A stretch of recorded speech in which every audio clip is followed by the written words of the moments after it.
All right, well, listen, good morning and welcome. I'm Todd Stottlemyer, the CEO of the Inova Center for Personalized Health, as well as the chair of the Northern Virginia Technology Council. It's kind of a threesome here for me today because I'm pleased to obviously work at Inova. I am the chair of the Northern Virginia Technology Council, one of the other hosts for this event, and the final host, and I'll introduce the president in a few minutes, the Fairfax County Economic Development Authority. I actually had the privilege of serving on the board of the Economic Development Authority and working with Dr. Gordon, who's the president, for 8 years. So we're very pleased to have the Fairfax County Economic Development Authority, the Northern Virginia Technology Council, and the Inova Center for Personalized Health as our primary sponsors today. We have lots of other many sponsors as well, and I'll mention them just in a few minutes. On behalf of the NVTC Big Data and Analytics Committee and the entire team here at Inova, we really are delighted to welcome you for the first Data Analytics, Healthcare Informatics and Analytics Conference. It really is an exciting day to have so many people here on campus. I'm going to talk more about the campus in a minute, but it's great to see so many folks. A couple folks I just want to recognize from Inova. We have a lot of people here from Inova, but I want to get, where's Dr. Marshall Ruffin, our CTO? Raise your hand, Marshall, back in the back. Make sure you see Marshall at some point today. Connie Pilot, who's our CIO. Connie, raise your hand, stand up so they can see you. Connie's here today as well. We have lots of other folks here from Inova, and again, we're very, very pleased to have you with us on campus today. Before I introduce our Master of Ceremonies, Jerry Gordon, and also thank our sponsors, what I'd like to do is just spend a few moments telling you about the Inova Center for Personalized Health and what this is all about. Hopefully you've had a chance to read a little bit of information. At least we're trying to get lots of information out there about what we're doing here on the campus. Let me just back up for a second. The human genome was officially mapped in 2003 after a 13-year effort, multi-billion-dollar investment by the federal government. I see Chip Petricoin over here with George Mason, and he knows a lot about this, so correct him if I get anything wrong. But the human genome was mapped really not only thanks to some very smart physicians and researchers and scientists that did a tremendous amount of work over 13 years, but also due in large part to the rapid advances that took place in data storage capacity, high-performance computing, software data analytics tools, and cyber, the ability to protect all of this data and all this information that has been generated from the Human Genome Project and now whole genome sequencing. So it's not only a big health endeavor, certainly it was a big data analytics endeavor as well. In 2010, Inova created the Inova Translational Medicine Institute to focus on omics, genomics, proteomics, bioinformatics, and translating genomic medicine into clinical care. And this has now progressed over the last 6 years to what is now the new Inova Center for Personalized Health and our vision around personalized health. Fundamentally, we call it a Center for Personalized Health because the objective is to use the power of science to keep healthy people healthy in the first place. And if they get sick, to use the power of science, omics, genomics, and genomics medicine to treat people on a very individualized basis with the right therapy, the right drug at the right time. So what I'd like to do is just spend a couple of minutes talking about the campus and what we're doing, what we're planning to do. And I'm looking for let's see if this works here. Oh, it works. Okay, great. So let me just, so again, the vision is around personalized health. And we look at personalized health, and again, a lot of words here, but really in three specific areas. The one that you're most familiar with is personalized medicine or precision medicine. And this is really using genomics to provide individualized therapeutics to patients, the so-called right drug at the right time for the right person based on their genome. And again, this is more widely known. When you hear about BRCA1, BRCA2, genetic mutations for women that have breast cancer and getting the right therapeutic for that woman who has breast cancer based on her genomic characteristics. You also hear something about pharmacogenomics, the combination of pharmacology and genomics, that we can actually go out now and sequence with a cheek swab, a newborn baby, 7-gene, 21-drug test, and we can tell parents and a pediatrician which drugs will be toxic to that baby and the right dosing for that baby. And again, that's the combination of genomics and pharmacology, and you can't do any of this without the power of big data. So it's a very important part of this. The second component is what we call population health or prediction and prevention. Precision medicine focuses very much on the individual. Population health, prediction, and prevention is how do we take the advancements in science and actually use this to come up with preventative health strategies for broad-based populations. We know that certain populations present with higher incidence of disease. We know that African American men, for example, have higher incidence of prostate cancer and other types of diseases, again, based on populations. So how do we use the power of science to be able to predict and prevent disease around populations? How do we keep populations healthy? So that's the second component of our vision around personalized health. And then finally, individualized wellness. How do we keep people healthy in the first place? And how do we use the power of science and genomics, the advancements that have taken place, to keep people fundamentally healthy in the first place? Because if we can do that, that's a better outcome for two reasons. First, the person's healthy. And second, there's less cost, right? If we can keep people healthy, use the power of science, individualized wellness to keep people healthy, that's the primary objective. But again, you can't do any of this without big data, without terrific storage capacity, high performance computing, software data analytics tools, and then the ability, very importantly, to protect all of this information. And how do we take data and turn it into actionable information so we can make real-time clinical decisions around care for specific patients or preventative medicine around prediction for population classes. So we are very excited about our vision for 2020 and this new Center for Personalized Health. All right. So let me just tell you a little bit what's going to go on the campus. Let me do this first. Before I do that, this is actually a fun little slide because on the left, we had Dr. Eric Green on campus, and he runs the NIH Genome Research Center at NIH, and he came on campus and he talked about the hot things in genomics. And I'm not going to go through each of these. Inova is actually involved. You can see on the right-hand side, we're involved in every single one of what he termed the hot things in genomic medicine today. But very importantly, that last one at the bottom, he spent a good deal of time talking about this. Clinical genomics information systems. How do we integrate genomic data with clinical data and then turn that into actionable information to be able to predict and prevent disease and also treat disease in a very specific way? So here's Dr. Green. He talked a lot about cancer genomics and pharmacogenomics and all the great things that are being done around rare disease and acute disease, but he spent most of his time talking about the power of data becoming actionable information to be able to predict and prevent disease and also treat disease in a very specific way. So very exciting to hear his comments and how they align with what we're doing, and I think very importantly what we're going to talk about as the day goes on. So just very quickly, a little information about the campus and orientation. This is actually a 117-acre campus. This is the former headquarters for Mobil Corporation and then Exxon Mobil. For those that have been in the region for a while, you remember when Mobil came in early 1980s or right around 1980. Jerry can remember that.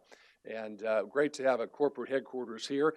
They've now moved on to Houston, so we were delighted to have the opportunity to take possession of this exciting piece of property. We like to say this is the last best piece of real estate in the greater Washington, D.C. area. And it really is. It fronts the Capital Beltway. Now, we have great respect for our friends at ExxonMobil. They had a little bit different objective in terms of visibility.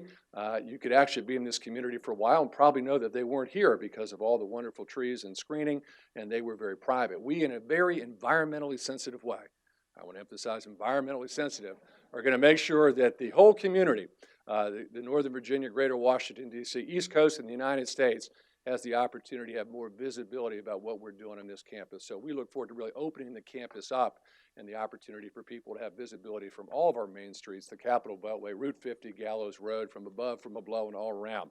So we're very, very excited about that. The campus is really focused on genomics and bioinformatics and how we integrate genomics and bioinformatics into clinical care. So the integration is very, very important. You'll hear us talk about translational research. We have great universities and other places in the United States that do great basic science and translational research. Our focus is on translating basic science into patient care and then learning and looping that back into a basic research environment. We have some really outstanding partners, some of whom are with us today, George Mason University, Virginia Tech, UVA. I'm not meant to leave anybody out, but many others that are working with us already today, and we're excited about expanding those partnerships and others. Very importantly, we're looking at this as a real discovery and innovation hub. We can't do it all, so we want to have third-party partnerships on this campus. Academic medical centers, universities, life science, bioscience, technology companies.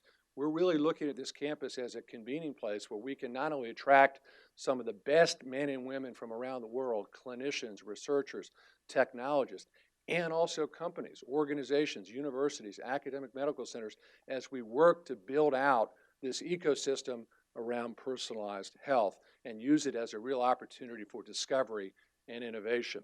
I mentioned our partnerships being very, very important to us. And again, this is really intended to have lots and lots and lots of great partners on this campus as we go forward. And then that last piece, we can't do any of this without technology. And this is, I mean, technology is such an enabling, foundational piece of what we're doing, and that's going to be the discussion today, and we're excited about that conversation. We, as you know, have made substantial investments in technology in our electronic medical record systems and data analytics. You'll hear more about that today, but technology is critical to the success of everything that we're doing on this campus and will do on this campus. Just very quickly, some orientation. We came on the campus in October of 2015. We believe we will fully occupy the existing footprint by 2018, by late 2018. There's 1.2 million square feet of existing space on the campus that sits on roughly 25 acres. The campus is 117 acres. So we have a two-part, if you will, opportunity. The first is to build out the existing footprint and at the same time doing a master plan for the rest of the campus to build out the mission assets around clinical care, research, technology, and education, and then complementary uses that are important for this to be a destination place, destination location. So what are some of the complementary assets? Well, hoteling, potentially residential, retail, commercial, again, because people want to work in a place. They don't want to just come to a location where they work and they leave. They actually want to come and work in a place where they can do lots of other things. So how we build out this ecosystem, how we build out this personalized health village is really our vision as we go forward. So you can see moving left to right, the Inova Clinic, a very Mayo Clinic-like type of initiative for the Inova healthcare system with specialists, subspecialists, integrating advanced genomics into care, everything that we do. So the Inova Clinic starts on the left-hand side. The Shark Cancer Institute, we were very pleased to have a substantial gift by Dwight and Martha Shark to really help around recruiting talent, the best men and women to our campus, and the Shark Cancer Institute will sit next to the Inova Clinic. It'll be a full cancer institute that we will provide cancer care to our community, and also, very importantly, integrating genomics into everything that we do in terms of the cancer care that we provide. Moving to the right, what we call the Genomics and Bioinformatics Research Institute. That's where Inova researchers will be, as well as some of our partners from the commercial sector and also universities working with us on life science, bioscience, other types of research opportunities as we advance the campus. Moving further to the right, we call it Dr. Ruffin's Tower. Where's Dr. Ruffin? Raise your hand. The Technology Tower, again, we call it the Ruffin Rocket, which is kind of a fun name. But inside there are technology infrastructure and also making sure we have plenty of space for companies and organizations to come in and work with us on our clinical data, genomic data as we build out this ecosystem. And then across the street where we are today, our conference center, this is really a convening location where we want to bring people like yourselves, some of the best and brightest from around the region of the country together to talk about this ecosystem that we want to build, not only here on this campus, but within the broader Northern Virginia and greater Washington, D.C. area. So that is what that's what we're going to do over the next couple of years to have this fully occupied. We have demolition that's taking place inside the buildings today, so a lot of construction that's underway, and we're excited about having the existing footprint fully occupied by 2018, as in addition to that, we built a master plan around other types of uses and expansion on the campus. Last slide, what does success look like? Well, first and foremost, we want people to live longer, high-quality lives without disease. You know, quantity's nice, but quality is more important. And so how can we use the power of genomics, genomic medicine, and integrate that into clinical care with the underlying foundation around technology and all that technology enables us to do to allow people to live longer, healthier, quality lives? Secondly, how do we connect information from the bench, right, translate it to the bedside? This is all about how we integrate omics, genomic medicine into clinical care and then loop back that learning loop for additional discovery. I mentioned targeted therapeutics. Again, we couldn't do that without the rapid advances in information technology to be able to actually take a person's genome or sequence a tumor and know that a specific therapeutic will work for that person based on their genome or based on the characteristics of a tumor that they may have if it's a malignancy and it's cancer. So targeted therapeutics, very important. And then finally, the last thing, healthcare delivering it at a lower cost. Knox Singleton, our CEO, is not here today, but he likes to tell a story. He had lymphoma 15 years ago. He had stage 4 lymphoma. His mother had stage 4 lymphoma 20 years before that. Both of them fortunately survived. And he would tell the story, and his lymphoma came before we mapped the human genome. And he was given 4 therapeutics. It turned out 3 of them worked. Good for him. He's here with us today. Not physically, but he's with us today. The 4th one, we later found out, based on his genome and based on that drug, it absolutely had no efficacy whatsoever. Did nothing for him. In fact, he will tell you if that had been his first therapy, he might not have survived his lymphoma. So what did we learn? Well, they say that therapeutic is 30% effective, 30% of the time. But really, that's a misnomer. It's actually effective 100% of the time for 30% of the people, and not effective at all for 70% of the people. Well, how did we learn that discovery? Well, we mapped the human genome. We couldn't map the human genome without the incredible advances, again, storage, high-performance computing, software data analytics tools, and the ability to protect that information. And that's why we're here today. So we're excited to see everybody here today. And again, this is just an opportunity to tell you a little bit about what we're doing on the Inova Center for Personalized Health. So I'm going to let them change the slide so we can thank our sponsors.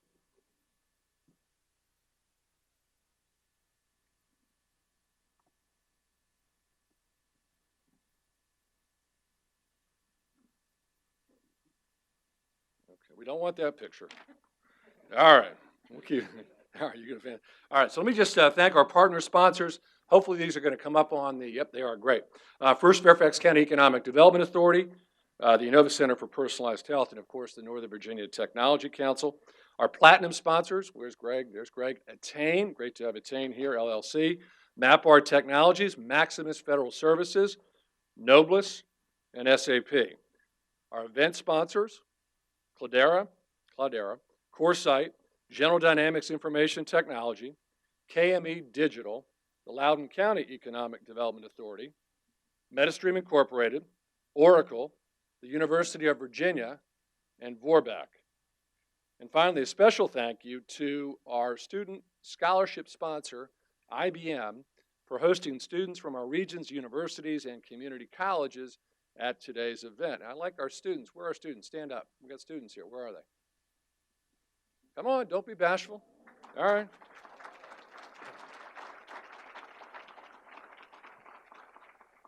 Now, for the stay standing, hold on. I want them to see you. For the companies in the room, make sure you connect with these students today, because one of them, as you know very well, could be your next rock star data analyst. So make sure you see these folks today, all right?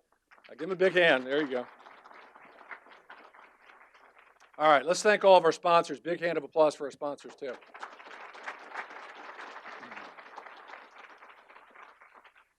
All right, I'm also pleased to announce that we have a special guest with us, Supervisor Pat Harity, Fairfax County Board of Supervisors. Now, Pat, that's kind of his side job.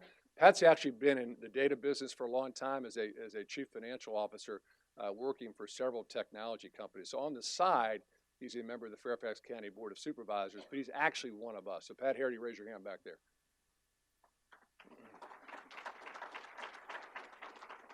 All right, also a quick reminder for anybody who is tweeting today. I see some heads down. We'll be using hashtag NVTC Big Data if you're going to tweet today. All right, now it's my privilege to welcome our Master of Ceremonies for today, Dr. Jerry Gordon, who leads the Fairfax County Economic Development Authority. Jerry won't brag on himself, so I'll brag just for a minute. As I said, I had a chance to work very closely with Jerry for about 8 years when I served on the commission. He has been an outstanding voice for Fairfax County, an outstanding voice for Northern Virginia and the Commonwealth Virginia for a long time. He really is considered the leading authority on economic development, and we're just so pleased that he's been so supportive of this campus and so supportive of building out this ecostructure here in Fairfax County and Northern Virginia. So we're pleased to have Jerry and the Fairfax County Economic Development Authority as a sponsor, and we're very pleased to have Jerry as our MC today. So Dr. Gordon.